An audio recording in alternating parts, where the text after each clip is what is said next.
In days of yore, youth was born, sturdy strength of the stock of gods. At the edge of the earth, Maid's 9 gave birth and suckle to the brightest of the gods.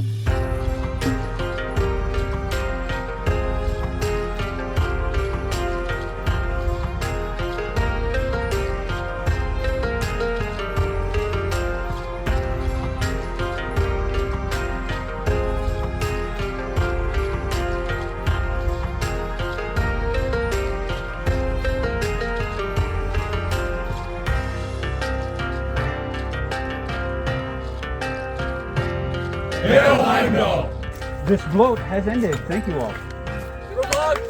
Group hug!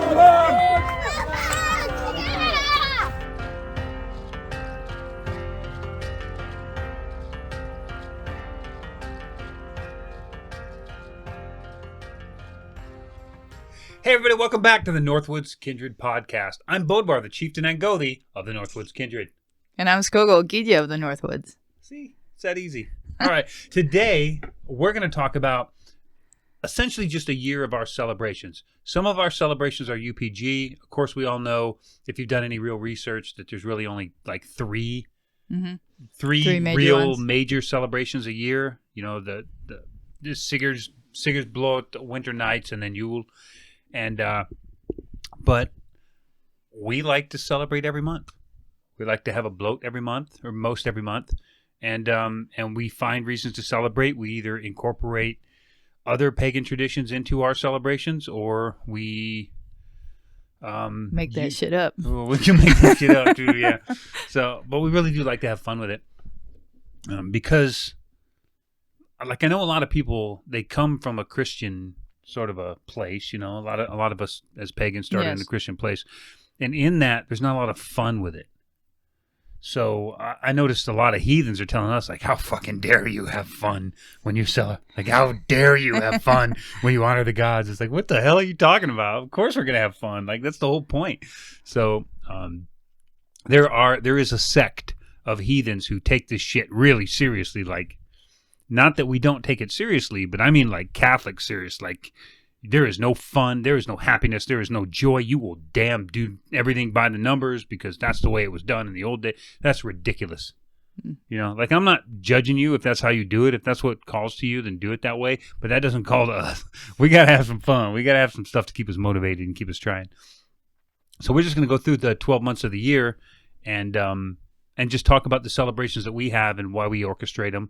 A lot of them were born out of the fact that we have children. Mm-hmm. Yeah. And we have to kind of honor the holiday when it's honored, especially raising kids in the military. You have time off. You have 72s and 96-hour liberty. That's when you do your holiday. You do it when you have time. So our holiday festival kind of coincide with the standard Christian ones that the Marine Corps would celebrate or give people time off for, you know, like Valentine's Day and that kind of stuff. But it's worth it, I think, to just talk to you guys about what we do, what we celebrate each month, or even if there's sometimes there's months where we don't actually have a celebration, but we find a reason to get together, and we certainly find a reason to have a ritual. Yes, right? Yes. I want to go back a little bit to when our kids were in school. You know, the Easter holidays and Christmas holidays and all of that. They would send home homework and coloring pages, and you know, we would send stuff with our kids and just a little note to the teacher saying, this is what we celebrate, and could you please include this in their grade instead of what you sent home. Yeah, and sometimes the teachers respond very positively. They did. Yeah. They did. You know, as long as you go with respect and you don't try to Karen them. Yeah. It's like they don't really believe in Santa. They believe in Thor. So here's a picture of Thor. Yeah, right. You know, he might have a red beard instead of a red suit. Yeah, right. Yeah, instead of a red suit and a white beard, he's got a. Yeah, whatever. And they were. I'm just saying. I know a lot of parents have had issues with that, and it's, you know, usually if you just communicate, it's not a big deal. Sometimes, I'm not going to tell you to, like, if your kids go to a Catholic school, hey, no judgment, because that happens sometimes. Yes. Probably sometimes wouldn't you work have, there. You have heathen parents and heathen kids in a Catholic school or a Christian school because either that's the best school for the area. You got to give the kids the best advantage you can give them. No judgment here. Like if you got to put them in that kind of school, that's fine. You're not going to get away with saying they don't celebrate Santa, or Jesus. They celebrate Thor, and they celebrate the real son, the son of Odin. And yeah, that probably wouldn't go over very well. Right. But if you remember, it did work for the most part, 9 times out of 10 in southern Mississippi. It did work. Yeah, it did. So, And yeah. I mean, that's Bible Belt. I think it was just everybody's so afraid of being sued anymore that they're I think just so, going to yeah. kind of just be like, okay, we'll just mention Thor and then get it over with. So, but whatever. So what we're going to talk about is we're going to talk about our monthly rituals. Now, it's probably worth mentioning that, we came, if you've been around us at all, we came out of Galahorn Kindred of San Diego, and Galahorn Kindred was initially a kindred of the Asatru Alliance. So some of the celebrations we have are from the Alliance calendar. They may not be historically accurate, but they're from the Alliance calendar, and we've just kind of made them our own and moved forward with them. And because that was part of life coming up in the Asatru community before we had the internet and we knew who everybody was. There's a lot of, so, I mean, I'll even tell you that when Galahorn, when the AFA reformed in somewhere near 94 or 95 or something, I'm not sure what the time was, but when the AFA reformed, Galahorn Kindred was one of its original members for about 3 weeks until they could see through that bullshit. It didn't last very long, and that was before we came in and joined the Kindred, of course, but in the day, you couldn't just do a Google search and know this information. It wasn't available. You had to go to these organizations, you had to meet these people, and you had to make up your own mind as to whether or not their message aligned with yours or their belief aligned with yours, and then you could, take appropriate action. We still talk to heathens that we knew from way back then, in the early 90s and on into the 2000s, and we're still friends with these people. Because we aligned, our ideas aligned. Long since, lots of people that we've known that have been a member of the AFA or the Asatru Alliance have long since left because their ideas either no longer aligned with or never really did, and it just took them a while to figure it out. So some of these items may come from the Asatru Alliance, sort of a catalog of celebrations. Don't celebrate them if you have issue with that. That's all I can say. I don't agree with Valgard. I don't agree with the mission of the Alliance. I don't agree with any of that kind of stuff. But still good to have any reason to celebrate, right? Mm-hmm. So going right into it, this one is all ours. This is Northwoods Kindred, is January. For us in January, we may not do a ritual. If we do a ritual, it's going to be just a quick bloat to Forsetti. Usually January we do the Norns. Do we do Norns? I mean, technically we do Norns as a family. I don't think we've ever done it as a kindred. kindred. I think Kindred we had Forsetti. Forsetti Yes. because we had admin stuff on the table, but Yes. as a family we did Norns. Yeah, so I think, we do 2 bloats technically this month. Yeah, but that's just kind of like, I mean, it's either her and I or just her and I and a couple kids, Yeah. and that's a little bit different. But so we'll cover them both. We might as well cover them both. Okay. So for the Norns, as a family, we do is we just basically say, thank you, ladies, for being with us through the year. Hard times, good times, all the things. Hopefully, all the hard times we went to, the good lesson, the fruit of that labor is coming through this year. Let us recognize it. Let us see how they connect, so we can appreciate the bad times when they come. When we can connect them to the good times that come later, like getting orders out of California and ending up in Mississippi, ultimately ending up here and starting the Kindred. That's a whole big long string of a lot of trials that we had to go through. Yeah, shitty little threads to our tapestry of life. But we wouldn't be here. We wouldn't be here on this platform. No. We wouldn't be here as Northwoods Kindred. We wouldn't have any of it if it wasn't for a lot of really bad circumstances that happened to us along the way that got us here, right? Yeah. Would you agree to that? Yeah, I would absolutely agree to that. Which includes orders, a lot of financial difficulties, funerals, people dying. All those things came together to put us where we're at right now. Yeah.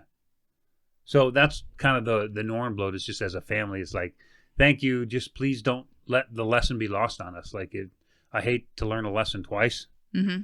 Just teach me Yeah, one. it hurts so Teach much me more one. the second time. It hurts so much more when you recognize that you already went through this lesson. So just teach us the lesson. Let us go, and don't try to teach us the same lesson too often. And if we don't get it, give us a little time. We might work it out. But so that's the idea with the Norns, is because the Norns are a very important part of us anyway. As you know, if you've seen our boli here with the 3 Norns on it, and then our Horg itself out in the Vey, that's got the 3 Norns. They definitely take a pole position here at this kindred. We did just get a new little effigy of the Norns too. We just added that. Yeah, that's over there. Yeah, we just added that to our collection. Yeah, grab that one right there. So, for most of the gods, when we do rituals and stuff, we have a god statue. We never really had one of the Norns because they're represented with the boli and the Horg, but we just got this one, which is really cool, which is, it's just 3, I don't know if they're supposed to be the fates. Every culture has the 3 fates, the past, present, and future, and all those kind of represented. But this one's really cool. So it's got a maiden holding roses. It's got a mom with a big pregnant belly, and then it's got a crone holding a staff with a skull on it. So let me show you.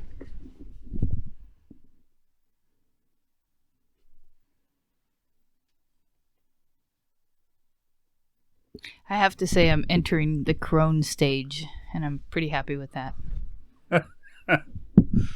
You old crone. So, yeah, that's kind of cool. I'm not sure what's going on with it's funny because there's a lot of little subtle things going on here, but the mother with the pregnant belly, she's the only one that has apples in the tree, only above her, not above the past or the present, or the past or the future. And then she has a full moon effigy down here on her robe. It's kind of cool, whatever. But yeah, that's cool, kind of neat. We just kind of found that and picked it up. And then the Forsetti is if we have work to do, especially if there's any adjudication type work, any disputes that need to get settled or anything like that, then we'll do the Forsetti.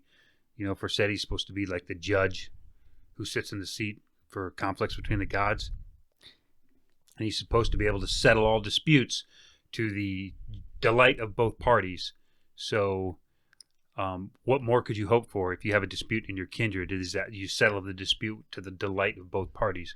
I'm here to say that doesn't always happen, but we've certainly had disputes. You probably noticed some members on our videos that have been here and then gone and then never been back.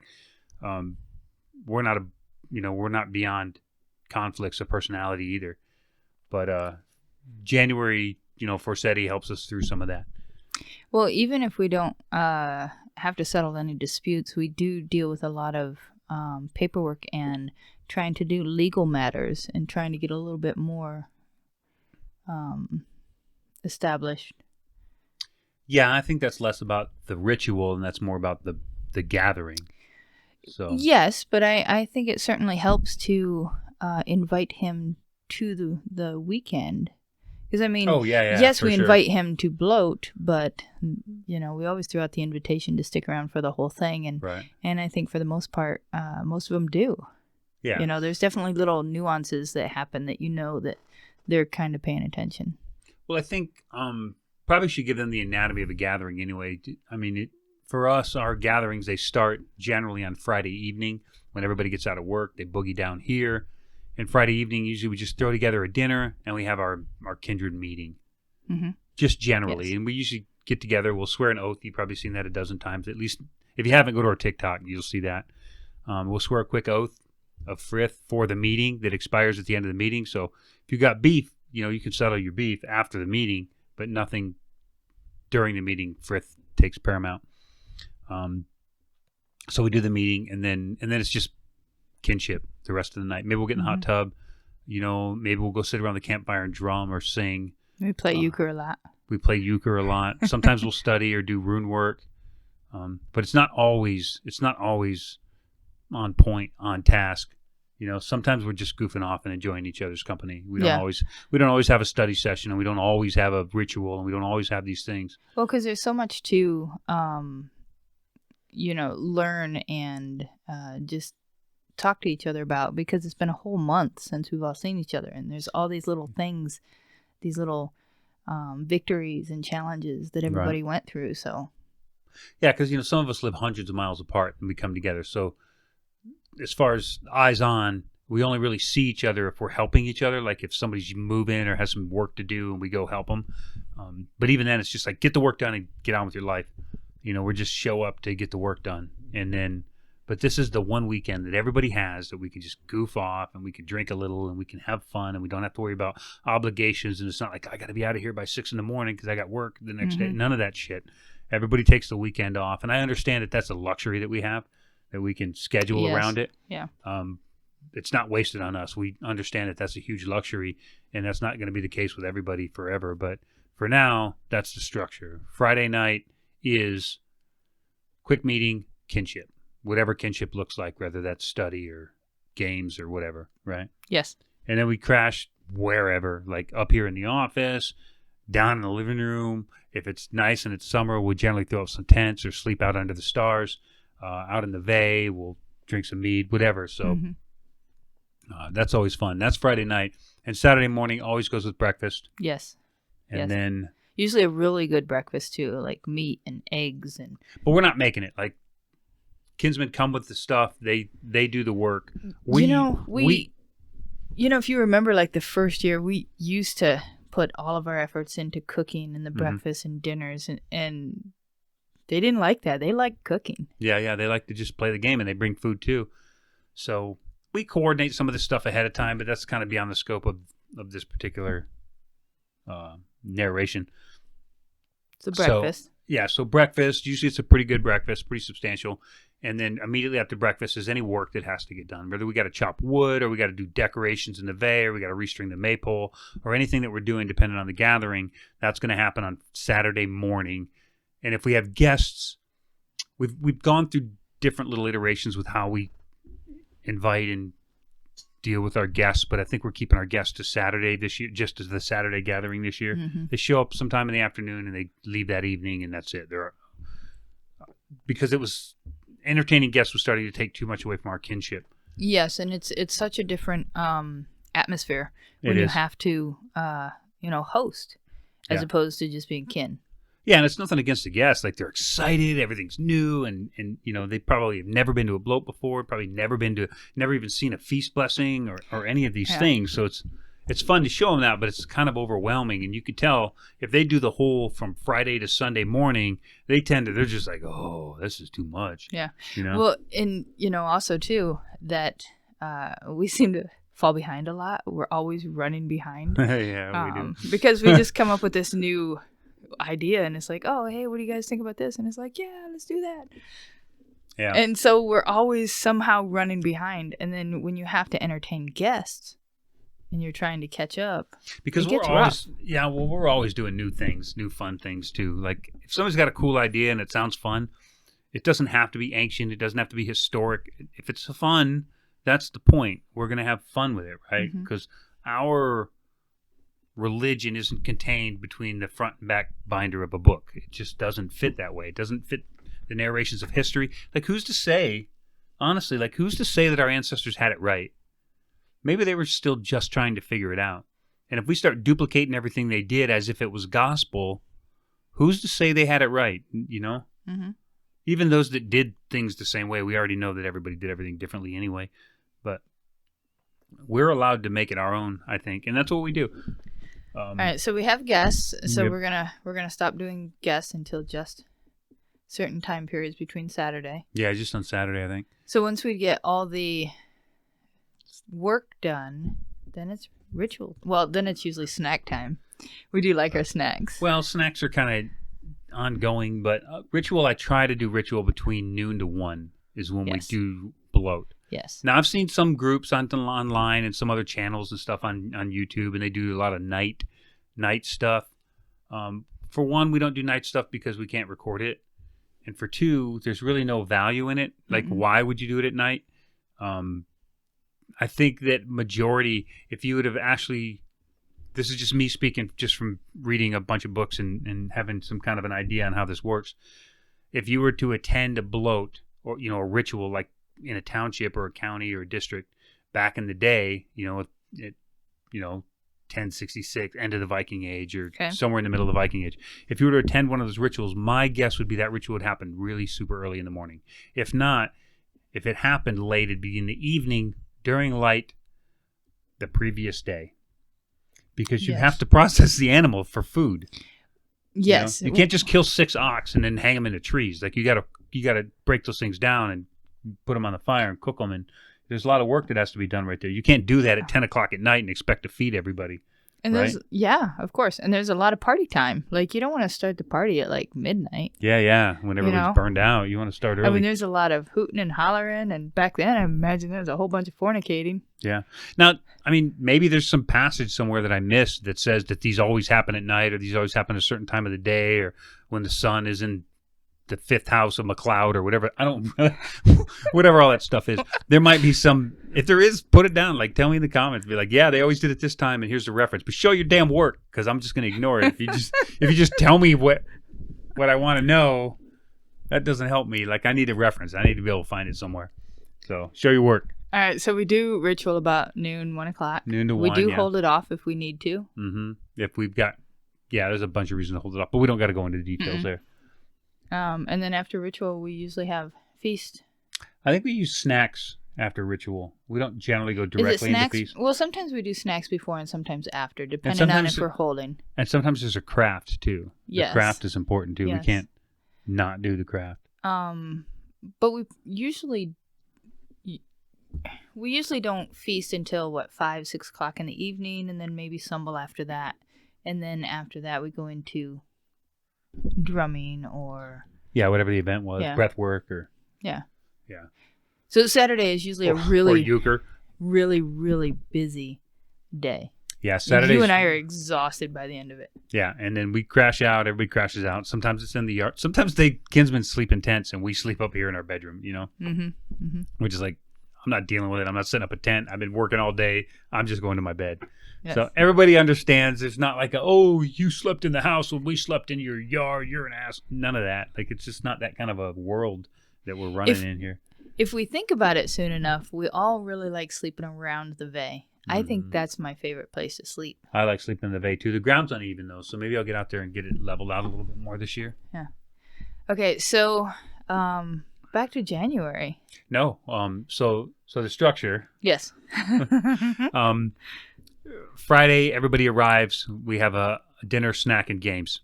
Yes. Saturday morning, the work, the ritual, and then feast and craft, whatever's taking place, and then probably do a sumble that night. Don't care what you think of sumble. We do them. We can have that conversation later. And then Sunday morning is just usually breakfast and see everybody off. Last year, after Yule, which was like, a week or two ago? Yeah. So last year, after Yule, we did bagels and lox, That was so delicious. Oh, they're so good. So we did bagels and lox for breakfast with some orange juice. And that was just fine.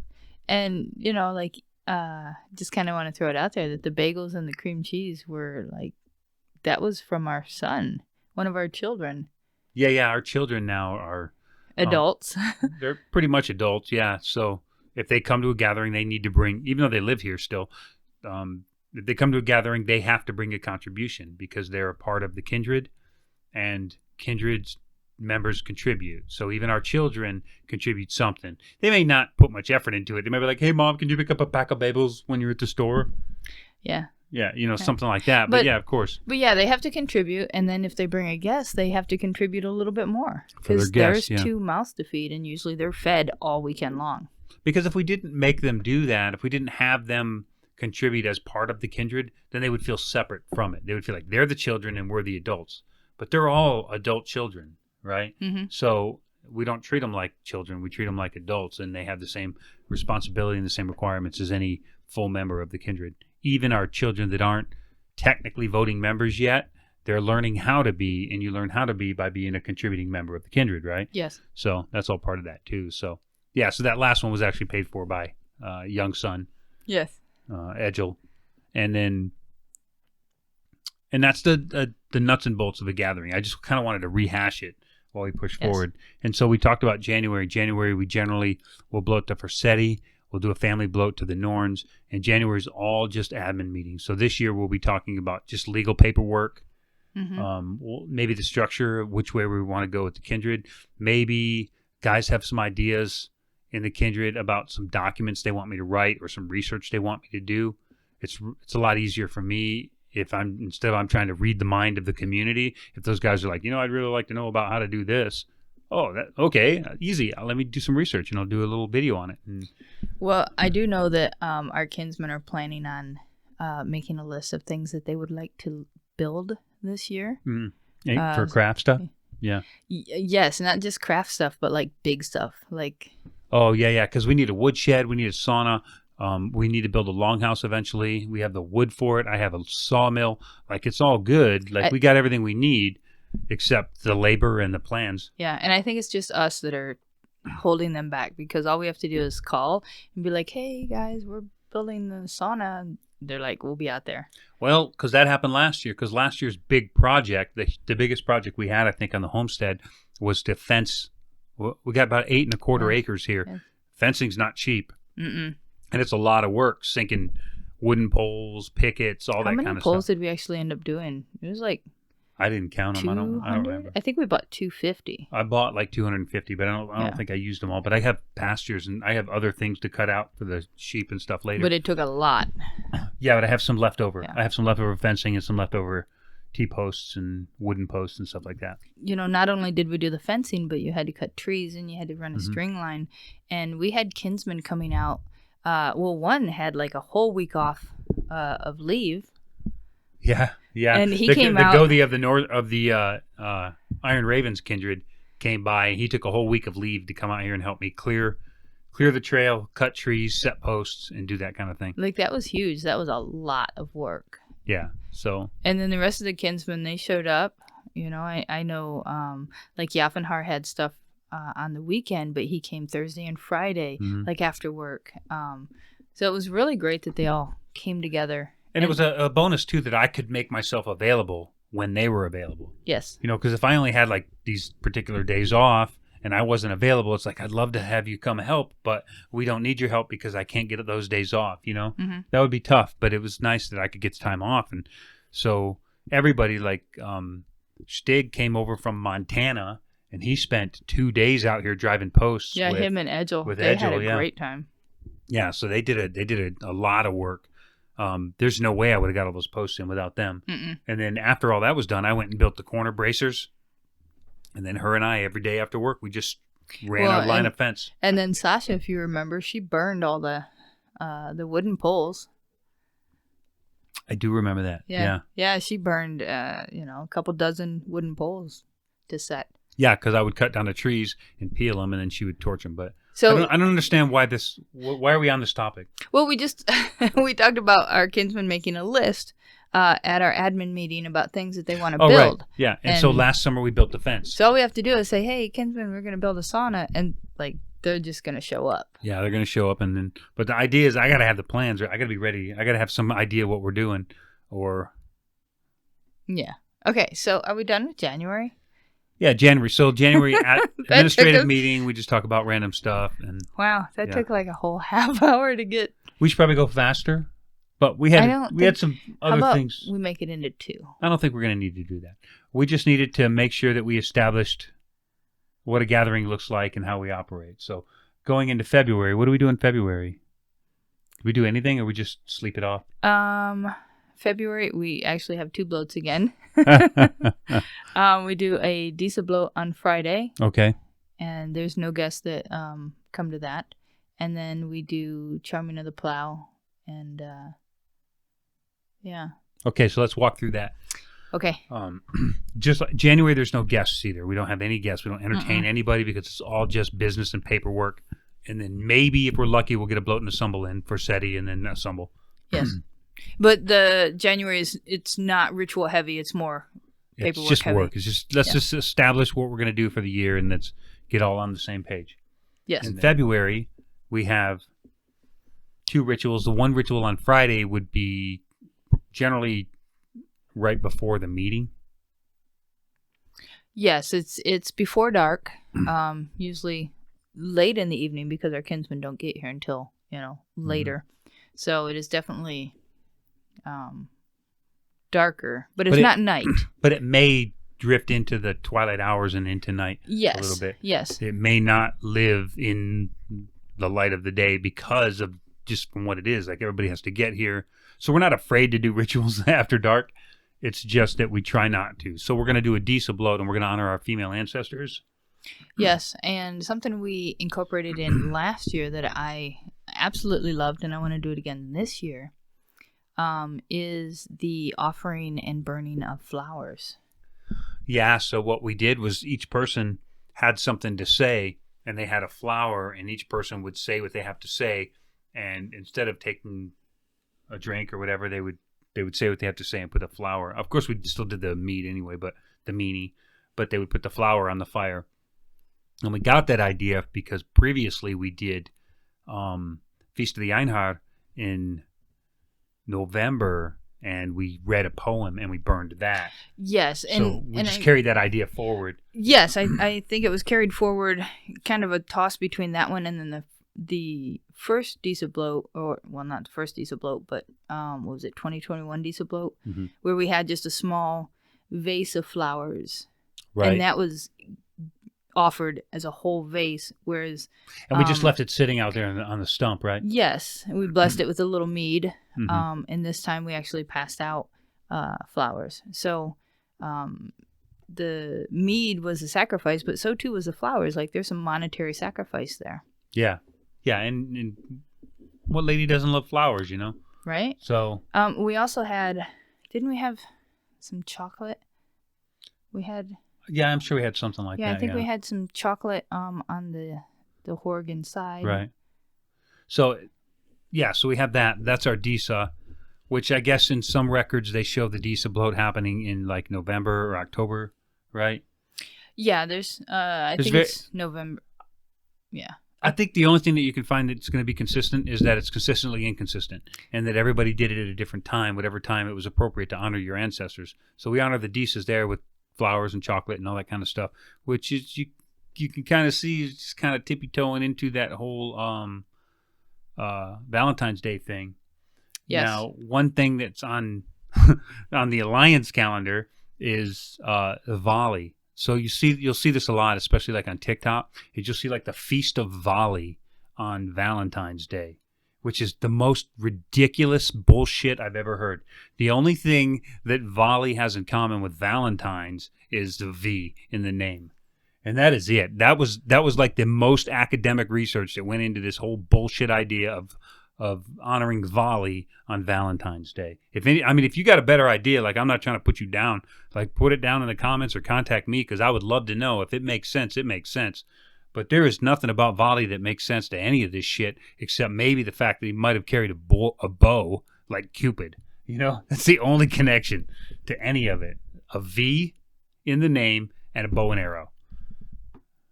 Kind of ridiculous. It's kind of a stretch. It's kind of a stretch. It's just so everybody's got some bullshit-ass reason to celebrate Valentine's Day, but they don't have to celebrate Saint Valentine. If you consider, like, the school children, that's something that's celebrated in school. So to have a different version, a heathen version. Yeah, but you just say Vali. Like, hold on, let's check it out. Where the hell are you going? I just want to kind of put it into perspective. So we have the Encyclopedia of Norse and Germanic Folklore, Mythology, and Magic, and I'm just gonna. You can keep talking about our celebration. Who's it by? Claude Lacouté. Okay. And link in the Amazon store. I'm gonna find Vali. Okay. And then I'm gonna talk about Vali, and I'm gonna talk about Vali, and then you can figure out if that connects to Saint Valentine or not. Did you find it? I did. Yeah. All right. It's not hard. There's not much we don't really know much about Vali, so I could probably recite most of this stuff just from memory, but the point is, this is a reference. You can go look it up and you can read exactly what I know. Son of Odin and the giantess Rind, or Rindir. According to Snorri, which, make up your own decisions about Snorri, he is also called Ali. He is essentially known for avenging his half-brother Balder. He was 9 years old when he slew Hoder, the unintentional murderer of Balder. Vali is bold and skilled with a bow. He will survive Ragnarok. That is all it says about Vali. How How does avenging the murderer of your brother and being skilled with a bow and arrow have anything to do with Saint Valentine? Well, and you said he was, what, 9 years old? Yeah. Well, they say 9 days old in some. Okay, It depends on the saga. I mean, 9 days old, 9 years old. Like, that's kind of weird on the day of love. Yeah. I don't... You know? Yeah. It's irrelevant anyway. The point is, it was convenient for somebody to make that shit up, and it was a reason to celebrate Vali, I suppose. You know? If I was going to celebrate Vali, it'd be on Memorial Day. It'd be like, yeah, vengeance, you know? Valkyries have bow and arrows, right? That's true. Valkyries, yeah, they're hot. Like, let's have Valkyrie Day. Valkyrie Day in February. Let's do that. That's way more fun than the Feast of Vali. I mean, that's definitely all about love and... Yeah. Mm-hmm. So, pushing forward. Okay. So we understand that, you know, I mean, if you're going to do that, I'm not going to judge you on it. I'm not going to put bad comments in your TikTok, but equating Vali to Valentine is just ridiculous to me. Well, somebody started it, and I think other people just kind of ran with it. A lot of people run with it, and I don't blame people for that, because you can't fact check every tiny little nugget of information that passes your brain, you know? Yes. Some of this shit I learned early on when I very first got into Asatru, or especially like when I got into public Asatru and started learning this stuff. It's taken me years to figure out that it's all bullshit.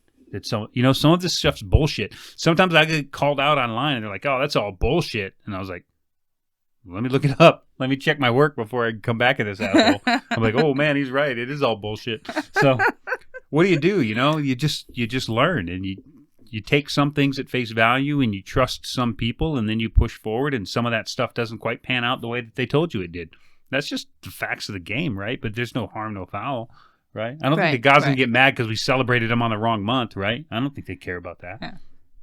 Okay, so we've done with the Disa bloat. So we'll roll into Saturday morning. You understand, it's breakfast, a little bit of work, and then we're going to do... Charming of the Plow. And this is another one we got from the Alliance. I don't think they celebrate at the same time.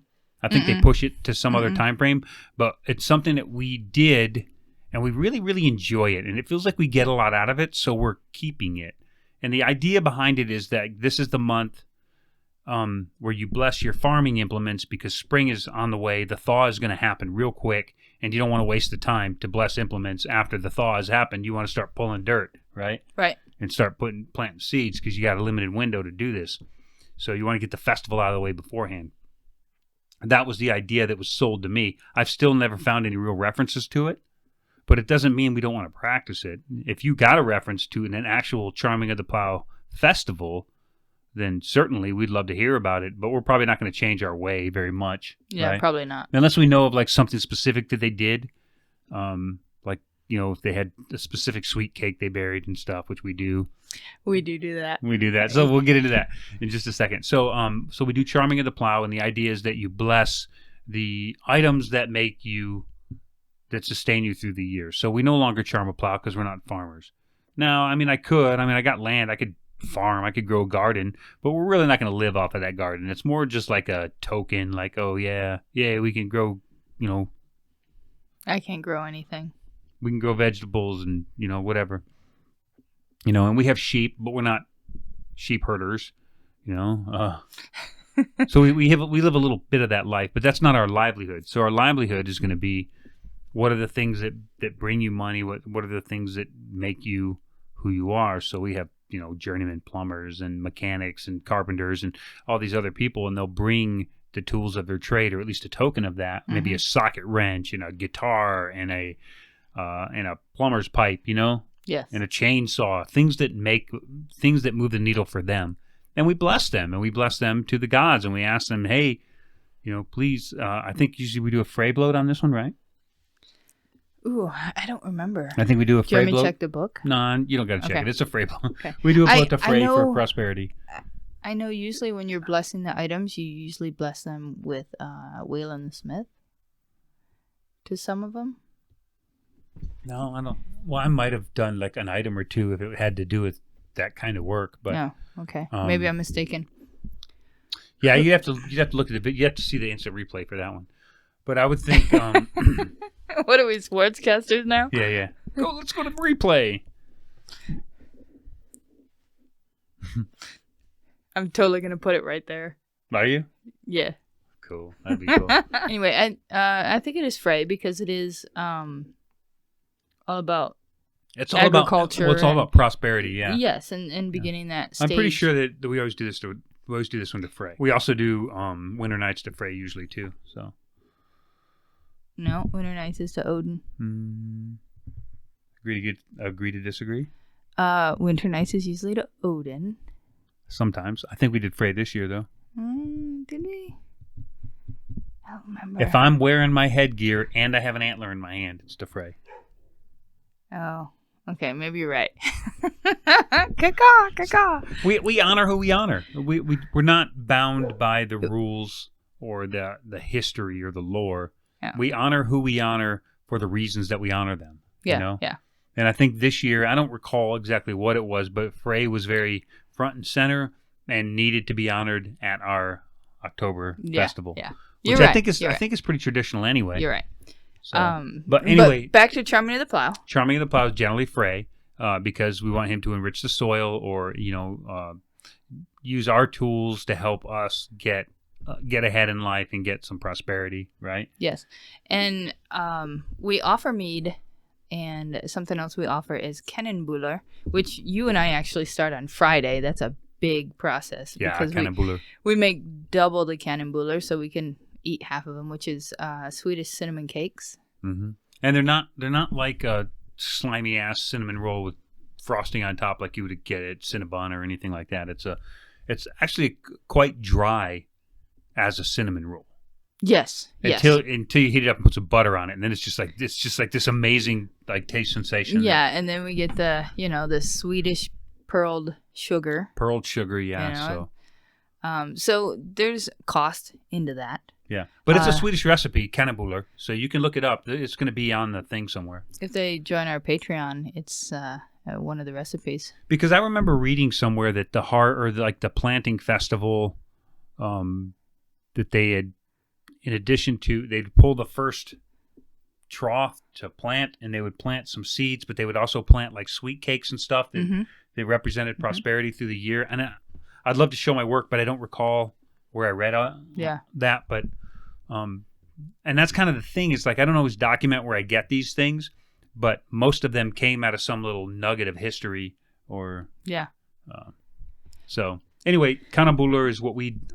Well, that's ultimately settled on. That's what you and I make, but we do throw it out to our kinsmen. Like if you have something you would like to make or you would like to sacrifice, even if it's a baked good, pick it up. And they've been doing that. Mm-hmm. So there's a lot of sweet cakes that get buried, and the dogs are quite interested in where it goes. Yeah, so we have a big log out there. We dig a little hole and we put the log on top of the hole, and everybody puts their stuff in there. It's just essentially the same one we use in Ostara, if you've seen any of our Ostara stuff. But that's next month. So after we bury the cakes and we bless the tools, I mean, that's pretty much it. Yeah, so there's a moment in any bloat where I do other work. And that's at that other work moment. Like you can check out our video on how to do a bloat or whatever.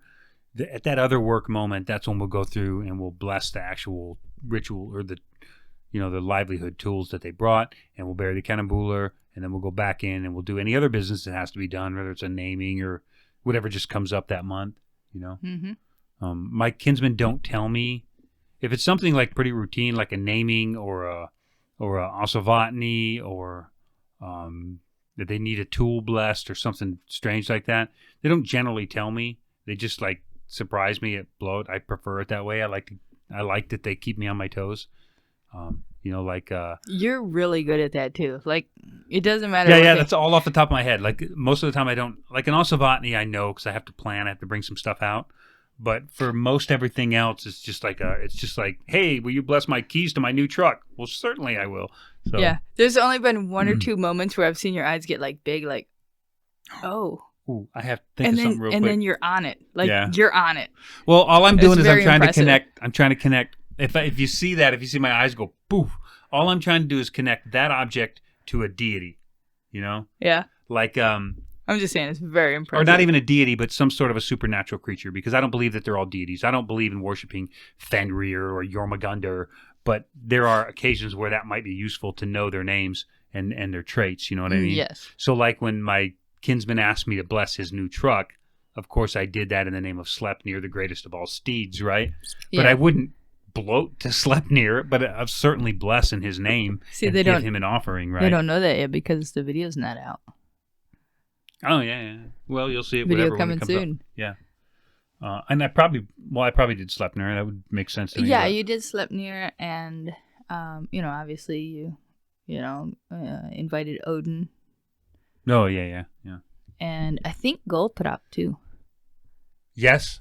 Well, why wouldn't I invite Heimdall's horse if I'm going to invite everybody? Right. You know, Right. and probably Grani. I don't know. I don't remember the rituals, so I can't wait to see it. I don't remember. Like I zone out. Like when I'm doing these rituals, sometimes I don't remember any of this stuff, and when I watch it for the first time, I'm like, wow, I did all right. I guess I pulled that out of my ass. Well, I feel that too when I do a ritual. It's like, man, I hope I didn't fuck that up. Like I don't remember things. And Yeah, it's then- funny how you can just kind of get lost in between worlds in that Yeah, moment. yeah. And then I know that you've given bloat before, and after ritual, I've been like, oh man, did you see this, or did you hear that, or did you experience that? And you're like, I don't know what the hell you're talking about. Yeah, right. Oh yeah, something And it's happened. like, do you know that the world just fucking spun? Like everything was like, ooh. Like we've had like earthquakey things happen and I Mhm. didn't notice. We've had like ravens land right in the vey and be like, ah, and I'm like, whatever. I'm completely doing Yeah. my own thing. Yeah. There's And I mean- a point where everybody's kind of in their own little space or in between spaces, and it's interesting. It's interesting sometimes. Yeah. It's really cool though now because we record everything, and so you can go back and you can see. Mm-hmm. So that's pretty cool. Yeah. So that's probably something that I know that a lot of people are uncomfortable with the whole recording of their rituals and stuff, and we were too at first. Well, for 20 years we were. Yeah. There's a lot of old rituals that would have been nice to have recorded instead of a couple of happy snaps, Yeah. But a lot of people aren't comfortable with recording rituals. But we've whittled it down to just one camera, or it's actually we have a rig that's got like 2 phones on it. It's not even really a camera. It's just a little rig I put together with some parts I got off of Amazon, and then it's got 2 phones, one in the horizontal, one in the vertical, or I don't know which is which. Vertical. Vertical. Horizontal. Vogue. Because vertical and whores lay on their back. Wow. I'm an 80s kid. That's how we were taught. I remember learning that in school. Like you're talking about my mom right now. No, like I remember learning that in school. Prank caller. Anyway, so aside from that, horizontal, vertical, we have 2 cameras. They look like this, and they go around in the rig. But only one camera. Nobody else. Everybody else is just living in the ritual. We Right. did try that 1 year for a Disa bloat, and Let everybody have their cameras, you mean? mm-hmm. Yeah, it looked trashy. It was so many cameras. Every camera angle had somebody holding a camera. It looked completely trashy. Well, and a lot of and- people didn't get a connection either. Like that's the thing, when there's just a camera and it's just me, like Yeah. everybody connects to you. Especially now, like we barely notice her anymore. Yeah, I'm all up in you guys' face and stuff, and nobody even bats an eye. notices anymore. Like it may sound weird, but it's just a phone. Like we look at phones all day long. They don't gather any extra attention. It's on a little rig with a handle so she can move it around, and it's just her bouncing around. But she's in our face all the time anyway when we're cooking or preparing or doing work or anything. She's always in our face with that camera. So it just goes unnoticed anymore. And I'm afraid that a lot of kindreds will probably quit recording before they get to the point where they don't care. You know what Yeah. I mean? Like before they get to that point where it's not noticeable anymore. But believe me, after a while, you will get to a point where it's just not noticeable. Mm-hmm. It's just not noticeable. It's not a thing to us. And some people are like, how can you like come out of the ritual to record? And it's like, I feel sorry for her because she has to record it. And most of the time she's only partly in the ritual, right? Unless Yes. it's a situation where we're doing a double masculine, feminine energies, and we're doing like a Freya or I'm doing the Disa. Yeah. or she's doing a Disa bloat and I got to record or something like that. Well, I will say that I've learned to get myself in the moment on my own. I do my own procession. I do my own workup. Mm-hmm. So it's almost like, two sides of kind of the same So coin. you're not just like a camera person outside the ritual. You're still I within am the ritual. Yeah, I am in the ritual. And I mean, you can kind of tell because I get super emotional in the ritual. Yeah, sometimes. There's a lot of time where I'm just recording and I'm fighting back tears just because I'm in that moment. That's with our awesome that you kinsmen. can do that. Yeah. I can't do that when I'm recording when you or someone else is running the ritual, because I know we've had Hakan do it a couple times, and I can't record and be in the ritual at the same time. I'm like in between spaces or whatever. But that's really cool that you can do that. Well, it took some doing. Yeah. Sure, yeah. The first. So that's a goal if your kindred wants to record ritual, to know that this can happen. Like, I think we are gonna have to break this into two. Probably. But anyway, so we've got January and February. Okay. Let's go into March. Did you know that Gydia Skogul and I have a small business called Survival Hardware LLC? We are dedicated to handcrafting heirloom quality goods, real handmade products like knives, jewelry, and rich leather goods. All of our products are made with love and care right here in our Idaho shop and are sure to be among your most prized articles. If you sign up for the newsletter when you get there, we'll get a 10% discount in your email off of the entire site for your first purchase. So fill up your cart, enjoy American-made products that'll last several lifetimes, and a 10% discount just for being awesome. Explore the site when you're there, because we also have some free and cheap digital downloads that are sure to enrich your pagan practices. And more are being added all the time. Our link tree is in the description below. So now we're going to go into, that's February. So January, admin meeting for Seti Bloat. February is not Feast of Vali, but Disa. a Disa bloat led by her. We give some flowers and some chocolates, maybe some poetry, other things like that. And then we do the charming of the plow for success in whatever our endeavors are through the course of the year. That takes us into March. And in March, we celebrate Ostara.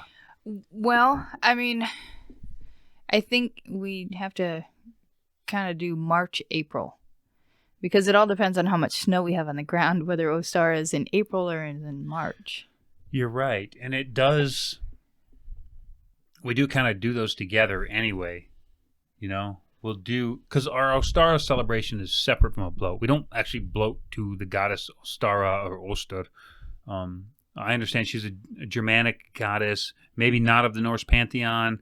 There's a whole lot of debate about Ostara, but we might as well get into it. We started celebrating Ostara not because it was on an alliance calendar or because the kindred did it. We did it because we had children in school and they would get time off for Easter, and they needed to have the same experience that their Easter Christian counterparts had. So we did. Yeah. So it was Ostara baskets and Ostara egg hunt. Everything was Ostara, Yeah. yes. And I'm not apologizing for that. So No, we shouldn't apologize for that. I know a lot of people are like, you got to be on one path or another, or Yeah. I don't know. It's a very weird landscape right now, and I'm not really sure how to navigate it. My point. But I know that Ostara was most likely not a widely celebrated. It might have been regionally, but it's not a widely celebrated thing certainly not in Norway and Sweden and Denmark, but possibly in northern Germany it could have been, or in the English colonies, or it could have been around in different places. Yeah. But it wasn't as wide as we think it was. And it just happens to be where the Christians took Easter was from Ostara, from whatever culture put emphasis on that, and they stole that too and made it Easter, which means that when all of the pagan faiths are deconstructing and reconstructing, we have to find a solution for Easter or Ostara. You know what I mean? Mm-hmm. So that's kind of where we're at. And so talking about March is a tricky month because sometimes we combine March and April together, but there's no real requirement anywhere in our lore that says that there has to be any kind of a ritual in the spring. We've already done our pre-spring ritual where we blessed our farming equipment or our tools for our trade, and then we go through March. So sometimes we'll do our Sigerblot and our Ostara at the very, very end of March, or sometimes we'll push it in towards the middle of April. It all really depends on the year. It depends on how much snow is on the ground and a lot of different things. But March would be one of those months where it's open for your kindred to bloat or hold a celebration that's important to the kindred. Because I think traditionally the Sigurd bloat would have fallen in around the second week of April anyway. Mm-hmm. And that would be a good place to hold your Ostara bloat if you hold those as the same or a similar gathering. So the way we do it is we do a Sigurd bloat, which is our victory bloat for the summer raids. But for us, it's victory through all the endeavors that we set out to do through the year. Just as we blessed our tools in February, then in April we bless our efforts, and we push that forward through the year. And so far for Northwoods Kindred, it's worked out great for us. Yes. To be able to bless our tools of the trade and then bless our efforts. March, on the other hand, March is usually just one of the mucky, at least here where we're at, it's a kind of a shitty month. Mud month. Yeah, it's mud month. It's like, it's trashy. Like the ground's always wet. You can't sleep outside. Everything's squishy under your feet. You better wear waterproof shoes. You're probably going to get stuck in the mud at least once in that month somewhere on one of these dirt roads. Like it's all just a mess. So if we do get together for March, it's usually just kind of a kindred like, we're getting ready to go into the busy season. Mm-hmm. Everybody, let's just relax. Yes. Yes. Maybe we'll have a summel. It's a good time to have a summel. It is a good time. Well, every time is a good time to It's have a always good summer. to have a summel, yeah. And then we would move into, so we'll just say March and April, there's time in there to add an extra gathering if you want to, but collectively, we'll say the next main event for us would be Sigurd bloat in mid-April, and in addition to Sigurd bloat is going to be Ostara Quest, which is just a fabulous time. You want to tell us about the roots of Ostara Quest? Where we got the idea, where it was born? Oh, are you talking about like our kids? Yeah. Yeah, I mean, children want to go on the Easter egg hunt, and then living on a military base, there was all these Easter egg hunt activities, and it's not really a hunt. Like you throw a couple 100 dozen eggs in a football field, and everybody gets 10. Like that's stupid. Yeah, it's like stop when you get 10. Yeah. So we started doing the plastic eggs with clues in them or riddles, and when the kids were young, it was really stupid riddles. Yeah. Do you remember any of the stupid riddles? I remember like rub-a-dub-dub or something. Yeah. Nothing really, but. Yeah. And so they would run to the bathtub and find, their next clue. And So remember, we're living in base housing, essentially. Yes. And we're like the only heathens we know on the entire Marine Corps base, Camp Pendleton. yes. Except for a couple recon guys who hail Odin occasionally, but they just wear a hammer and call themselves, but they don't actually do anything. Yeah. Yeah. Up yours, recon. Caw. Snipers lead the way. Anyway, Marine Corps. Okay, all that nerdy stuff out of the way. So I didn't know anybody else that actually practiced our way on the base. We had Gallahorn Kindred, but it was a clip away. Like we'd do our gatherings, but Oh, yeah, at least an hour and a half, 2-hour drive. but we still had to have our own little family traditions too. So one of those was our Ostara Quest, and for the children, because we have 5 kids, it was like they'd wake up and they'd wait for that first like clue, and they'd have to work together and they'd figure out the clue, and they always did a good job about letting the least experienced, the youngest work the hardest. And then if the youngest couldn't get it, the second, and they worked really good. They did really good. The big brothers, it's obvious. Rub-a-dub-dub is the fucking dub. Right? so for the oldest, it's obvious, but they let the little ones have a crack at it. And it kind of went up the chain, and then they would go around and they would solve these little riddles or understand these little clues, and they'd go around, and some of them would be in the backyard or up in the hill in the backyard, and not too far because there's there's rattlesnakes and mountain lions and all kinds of stuff in Camp Pendleton. So we do that little thing around the cul-de-sac and around the backyard, and they'd come back and they'd get their little gift basket, and they'd be like, yay, Ostara. They don't really understand what it's about. And then so we just basically gave them the same experience that all the other kids were having at their church meetings and their their family gatherings and that kind of stuff. We gave them the same experience to go back to school and talk about, but with a heathen twist on it. Yeah, I So mean, that's- there was the Ostara bunny, and there was the Ostara eggs, and we would color eggs, Yeah. and which you and I, we all know that all of that stuff was born out of paganism and heathenry anyway. I'm not gonna start showing my work. If you don't believe that, I'm not here to convince you. I don't think the Christians know that. Yeah, the Christians probably don't know that, but they probably actually think that their zombie Jesus rose after. But yeah. Anyway, so so yeah, with our kids' Ostara quest. We just decided with the Kindred just one day, it's like, what if we did like an Ostara quest for everybody? And we did it big too. Like we did it here. Yeah. And it was an event. So. And that was So think of like especially if you work in an office or any kind of a group setting where you have like teams that work on things. Sometimes offices will have like these big team building exercises where you got to put your brains together and you got to work out these puzzles. That's Ostara Quest for us. So we took these stupid little clues that we would feed to 5-year-olds, and we created events, some physical, some mental, that would have to be solved by adults. Like some of them up to and including solving an actual Rubik's Cube to get a code. Right? You remember that? Yes. Yeah. Is that one out there? That one is out there. Yes. Yeah. Okay. So we actually have 2 videos of our Ostara Quest. The first one was actually... they had to get clues off of the Havamal. Yes, we used the Havamal, and I photocopied a copy of the Havamal. And it went so much better than expected. Yeah. So one of my sworn blood brothers is James Hooker Coulter, so we used James's Havamal.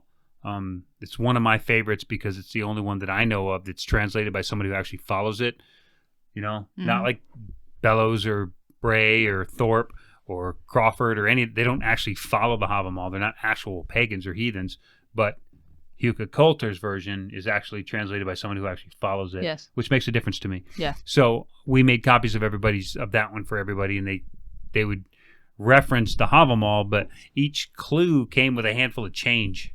Yes. Yeah. Which was hidden inside a plastic egg. Like there was a whole it took us a long time. Anyway, we're not going to decode. We're not going to decode Ostara Quest. There's a video. There's 2 videos. Well, yes, there's a video of the Havamal one and then Ostara Quest number 2.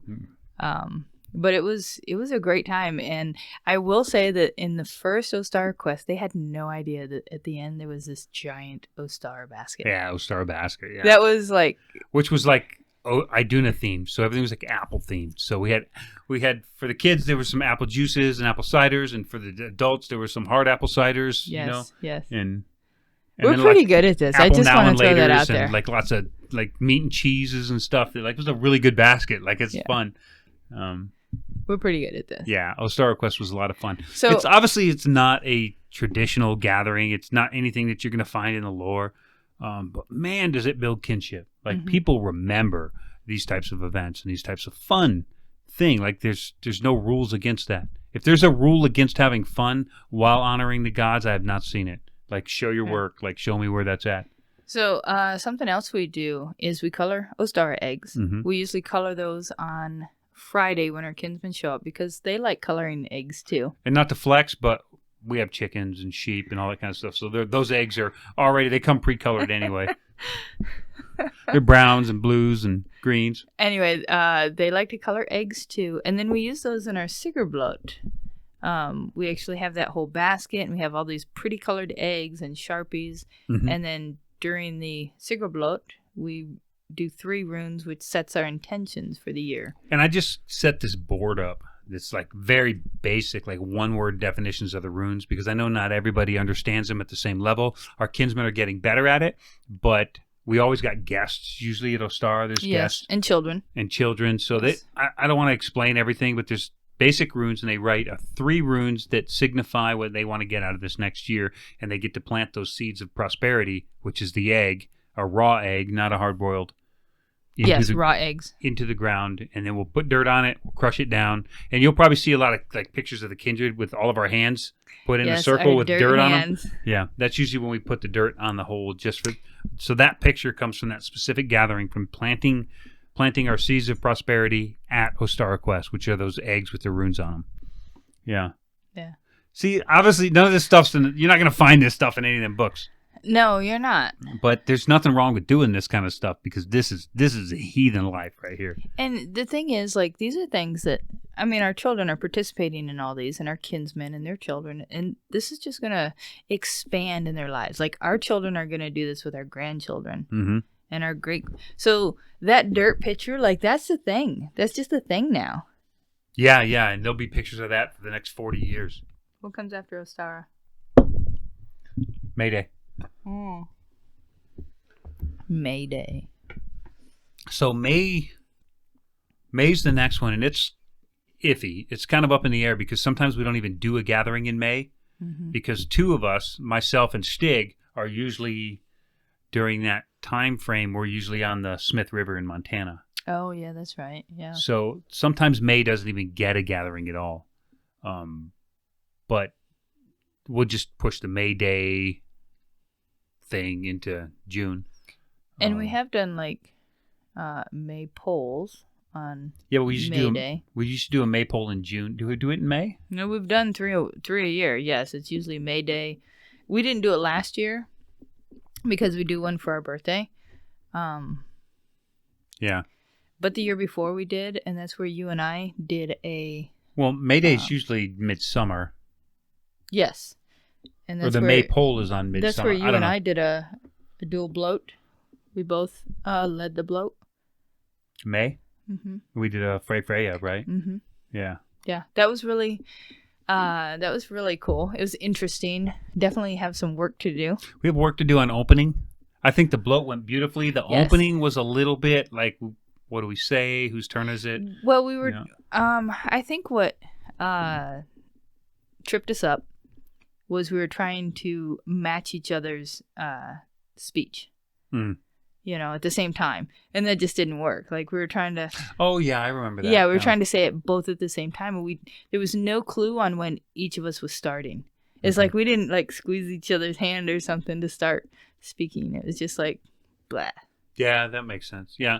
Well, I mean, you work these things out. And, in 5 years, it'll look like we've been doing it 100 years. Yes. Yeah. So you just kind of work these things out. So May's another one of those times where your May Day celebration or whatever you want to celebrate is a good time to do it. May and June both. There's no traditional celebrations at those times.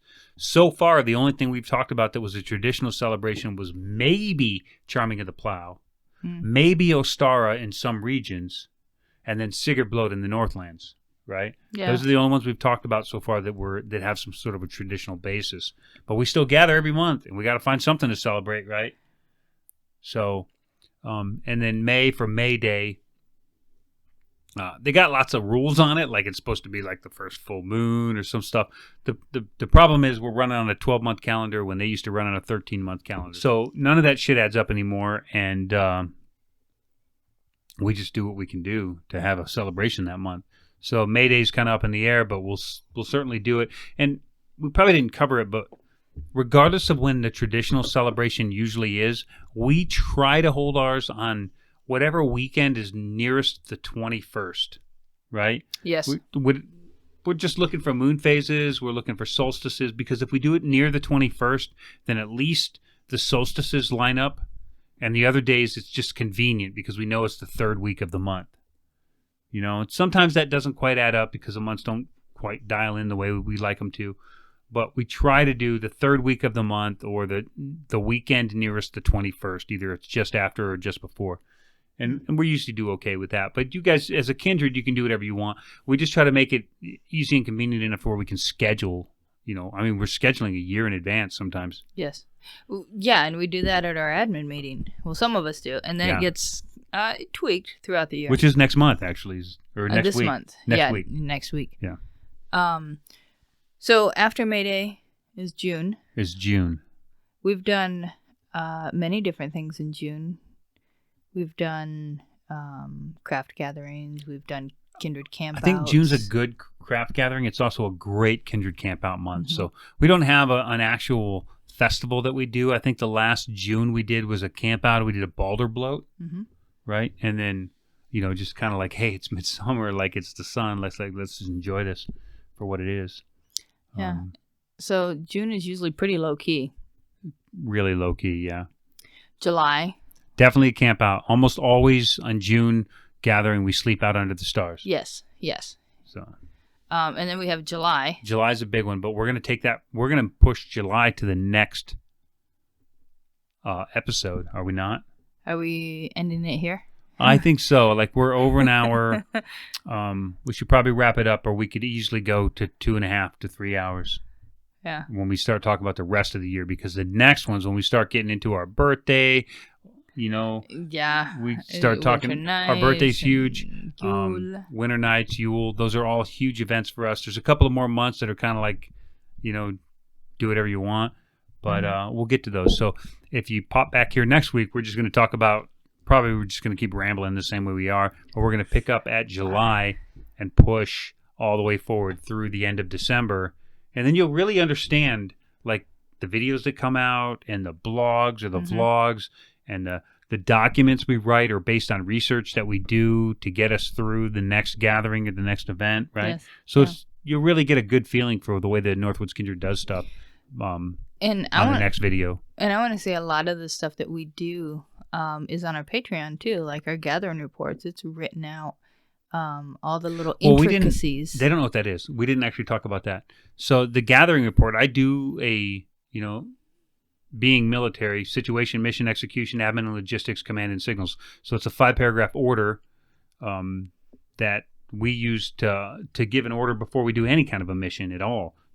You have your 5-paragraph order, and every service has some version of it, and they're all very similar, so everybody really understands it. So what I do, since most of our kindred is military anyway, is I do a 5-paragraph order: orientation, situation, mission, execution, admin and logistics, command and signal. I do all of that typed up, and we not only do we kick that out to our kindred, usually within a day or two of the gathering. It's enough time. They all know when the gathering is going to happen, but it's enough time to get the food and do the last minute coordination. If it comes out 2 weeks or 3 weeks early, then everything's going to keep changing. So if I drop that the day or 2 days before the gathering, then it's usually the most finalized information. There's still some changes that could be made, but then everybody knows what to bring and all that kind of stuff. So that's the 5-paragraph order. That's our operations order that we release before every single gathering. And of course, we share that with our patrons. So if you're not one of our patrons, drop down the link below, go check it out. We got some pretty affordable plans, and you get some cool stuff. That's about the best I could say on that. Well, you do the operations order, and then I do the gathering report, which is a pretty detailed. After the fact, yeah. Yeah. So I do the operations order, what we're expecting to happen, and then she does the detailed after action, like what did happen. Yeah. And we both give those to our patrons, along with a recipe, because we like to cook, and whether we're making cannonbouler or elk stew, we're gonna give you the recipe for one of those really cool, whatever dish made the day, like whatever one was like the cool new thing. Or if you've been around for a while, you've got our cannonbouler recipe. You've got my amazing flaky pie crust, right? Your dilly bread. My dilly bread, which is awesome also. And we do have some pretty good recipes out there. Yeah, we have a lot of really good recipes that we give out. So there's a monthly recipe. There's the warning order, and then the operations order, and then the after action report. Well, and then there's I think a 10% discount for our store. Anything on our store. Yeah, there's a ongoing 10, or is it 15? I think it's 10. Is it 10? Maybe I should up it. Maybe we should up it. And then we also have naming the credits on all of our videos. And we put them at the beginning and the end, not just like some people where they just drop them on at the end when nobody's watching. We put them on right at the very beginning and at the very end. Yes, except for the podcast, we have a different beginning, but we still end it. And we still end it, on the podcast. And then sometimes we do exclusive videos and photos, and one of those was the dough bloat, full dough bloat. When she shot a doe up on the mountain, and we did a bloat up there on a rock that was poking up out of the soil, we did a full bloat, and we just made a quick video of that. And so we just leaned, we didn't have a tripod, we just leaned the phone up against a rock over on the side, and we did the whole bloat. So the sound isn't the best. It wasn't obviously the best produced video. And it was just the last minute, too, that we thought about putting the phone up, because we were doing this anyway, and it was like, let me just put a phone up. just in case for the for our patrons. Yeah. Yeah. So and we're learning that more. So if you become a patron, by all means, if you can find something that we can do, if we can add a little more value to that program, then we'll certainly do that. It would be really nice to get some feedback. Yeah, it would be nice to get a little feedback on that. And and we've got some patrons that have been with us since the very beginning. Some of our kinsmen are patrons. Because we won't take dues for the kindred, so the only way they can pay in is to pay the patron. So I guess we should probably end this. Yeah, We're we like should. at the 6-month mark. It took us an hour and a half to get through that. Well, and we these had to were give a lot small gatherings too. Like, don't forget that these are the small. Now the next episode. Ostara Quest is not a small gathering. Ostara Quest is It is not a small gathering. It's a big deal, and we put a lot of money and time and effort into Ostara Quest. I do not suggest that you do an Ostara Quest unless you're willing to accept some serious headaches. Yes. Yeah. Yeah, we might not even do one this year.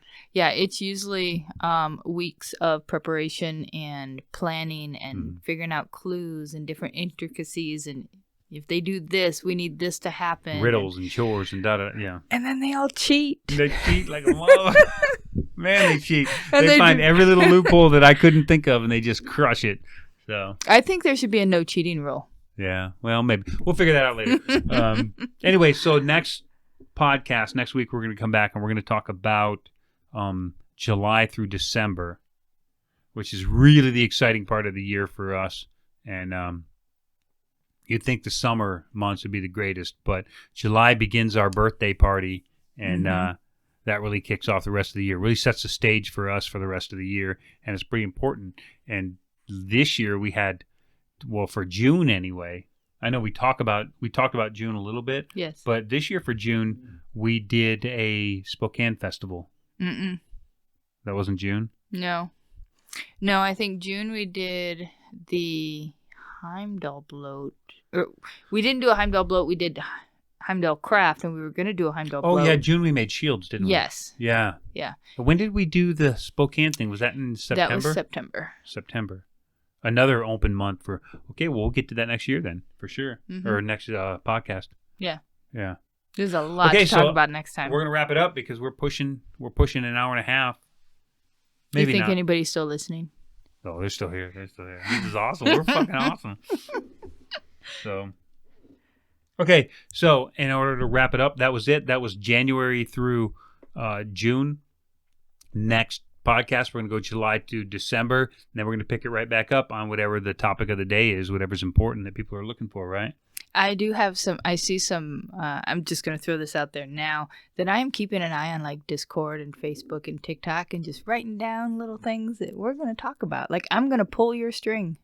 Yeah, if you want her to pull my string about some topic or another, drop it down in the comments. Like, let us know. Be like, hey, I'd like to hear about this. I'd like to hear about that.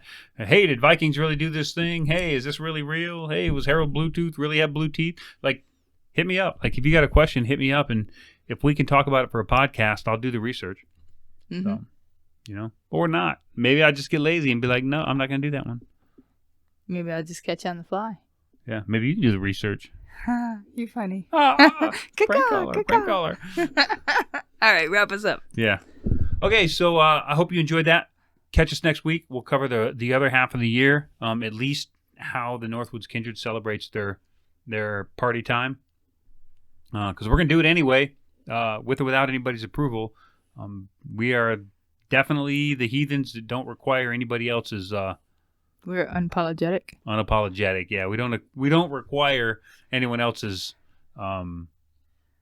approval to honor the gods however the hell we see fit. And I hope that for you. I hope that you can get past that and you don't get to the point where you require some archaeologist or some historical person or some TikTok or somebody who claims to be an academic or a celebrity in that field. I hope you can get past the point where you require their authorization in order to celebrate the gods however you see fit, because it's not a requirement. They do not hold the keys to the universe. You do. Right? Yes. That's it. Have a good night. Bye. Remember, Thor hates trolls. Þórr viki, my friends.